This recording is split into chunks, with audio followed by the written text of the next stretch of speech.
Hey guys, Ted from Nerdarchy here, hanging out with Dave. And it's Nerdarchy for Nerds by Nerds, in case I didn't say it. Today we're going to talk about the new race of creatures, if you will, that Dave came up with, called the Vargarians for our world. But before we do, go to the description below where you can find our newsletter, sign up for it, and have GM and player tips delivered right to your inbox, as well as exclusive Nerdarchy bonuses, and you can learn how to game with Nerdarchy. So in the campaign that you're running, you introduced, in a quite, startling and crazy fashion, the Vargarians. The Vargarians. So you took the Dragonborn and had them diced to pieces, limbs being removed, heads being removed, and then warforged looking things come through a portal, disassemble and reconnect to the Dragonborn, and then all the pieces that were left of the warforged reassembled to create more warforged out of the pieces, right? So that there's not as many as there were, but there's still warforged left. Right. So now obviously we're not going to go into too much detail so that we're not ruining future events of your game, but the concept of the Vargarians, is this how we're introducing warforged into our world? Are we creating like a race, like a whole new race that's a combination of humanoid and machine? What are you seeing these Vargarians being? Yes. No, so all right. So when I originally came up with this concept, I wanted to create a threat from another place.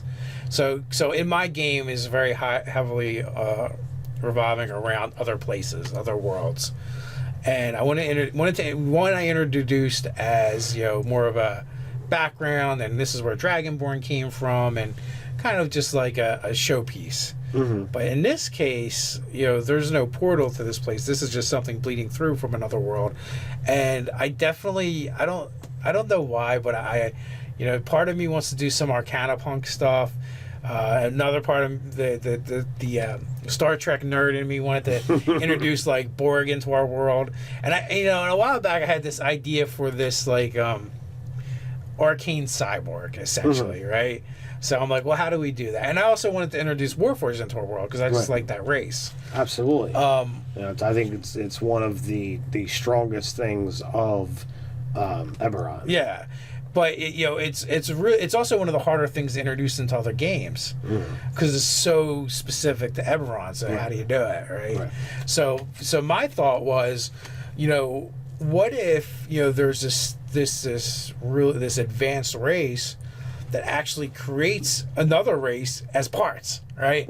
The Warforged, they use them to assimilate other races into their culture and into their collective, and definitely going with the hive mind, very much like the Borg. I mean, I'm not really doing anything all that original here. It was just a fun idea that I wanted to play with. Basically, I have like the Vargarian prime leader is basically I forget the name of the monster in the monster manual, but they're basically like Titans. The Empyreans. Yeah, the Empyreans. They're like Titans from previous editions, right? So I was like, what if I made one of those guys, and they're like, it's like, that's their prime leader for them, and they float in a ship that almost is like a dyad or a pyramid. And I did the whole thing where it seems to be made out of machines and parts and all kinds of arcane sigils and apparatuses. And you have all of this stuff, and the party is like, attack it.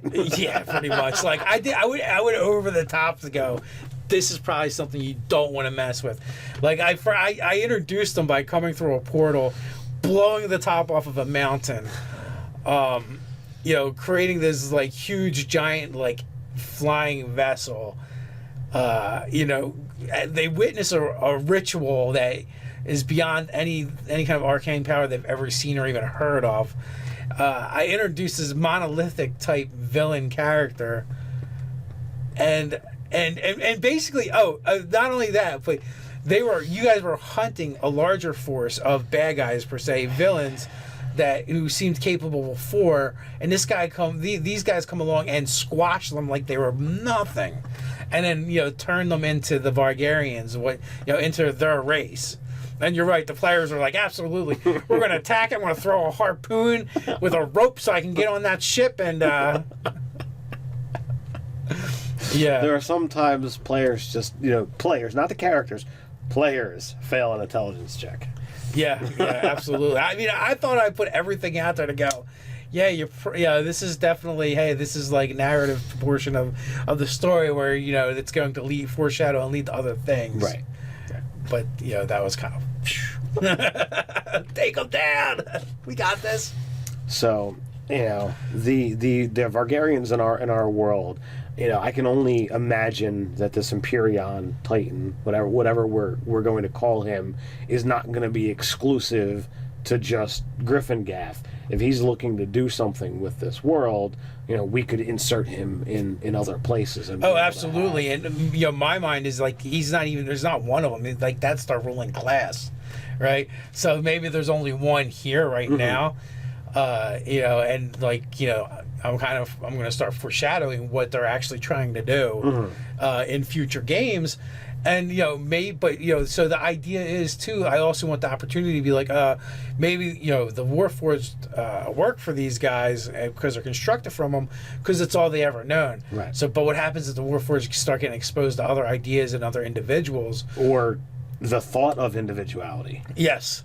Where, again, like I have everybody along these lines of this, hive mind collective, and even still the warforged are like the serfs.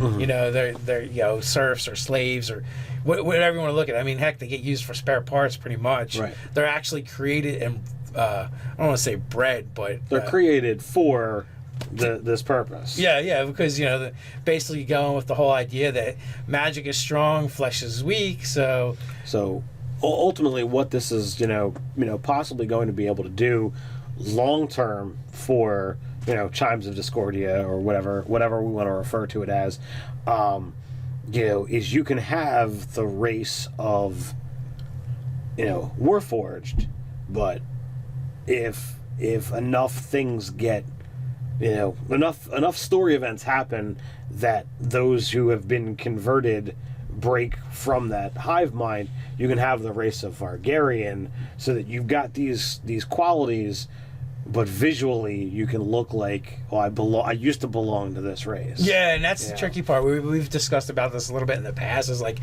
how do you make them the same yet different?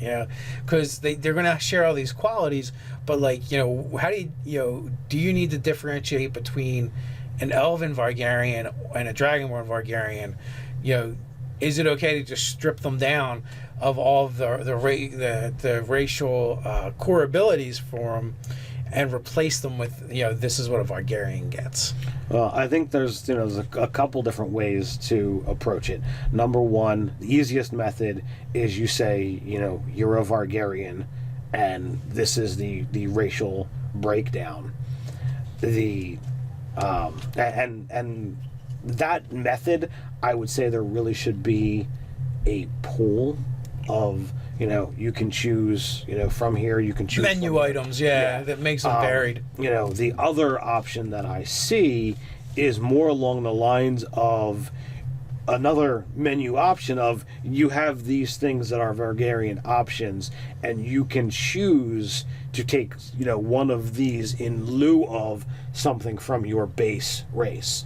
So let's suppose, all right, Mountain Dwarf, they get a, +2 strength and con. Well, I'm now a Vargarian Mountain Dwarf. Well, the parts that I got were my limbs, so I'm not really looking for the +2 to strength, so can I have a +2 to dex? Something along those lines, so that you swap out. I think that becomes a little bit more complicated because you really have all the races to choose from, and not everything is an equal swap. Right. Yeah, so, and you definitely have to worry about the min-maxing. Absolutely. So then option 3 is really handled on a case-by-case scenario, where you say, okay, nothing that you'd be able to put in in a rule book format. Right. But you go to your DM and say, okay, I want to play a Vargarian, wild elf, wood elf. What are my options? And it's then just spelled out, for that individual character.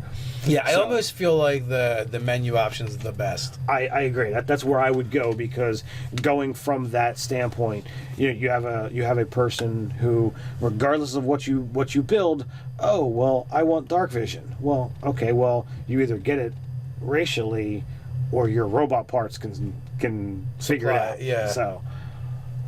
Yeah, I like that idea, and so then it's a matter of really looking at all the different races and what they get, and going, okay, what can we actually put together from this suite of racial abilities, and that's still going to be balanced and even, right? Because 5th edition does a pretty good job at balancing things out. Yes, I've made a handful of custom races, and it's.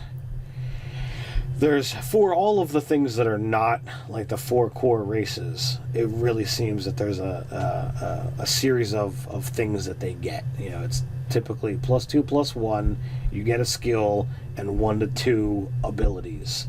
And it's very, very formulaic if you're willing to stick within those guidelines.